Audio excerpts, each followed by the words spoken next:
Welcome to Kenton's videos. Enjoy the video. In this video, I will explain how to learn medical coding at home. First, understand the basics of medical coding and its importance in healthcare.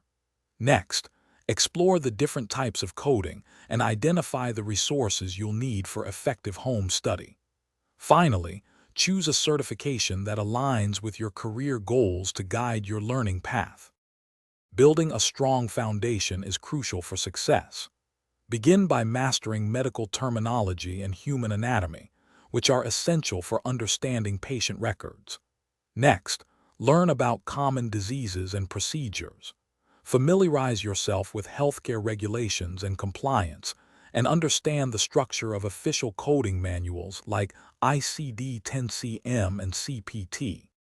Now, focus on mastering the core coding systems.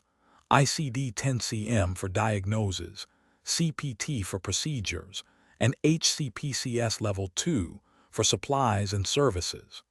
Practice coding real-world medical scenarios consistently to build your skills. Utilize coding software and online tools, and always review official coding guidelines and updates to stay current and accurate. The final steps involve preparing for and passing a recognized certification exam, such as those from OPC or AHIMA. Once certified, create a professional resume and a tailored cover letter highlighting your new skills. Network with other coding professionals and mentors, and actively explore the many remote medical coding job opportunities available in the healthcare industry. Thanks for watching. Consider subscribing if we helped you.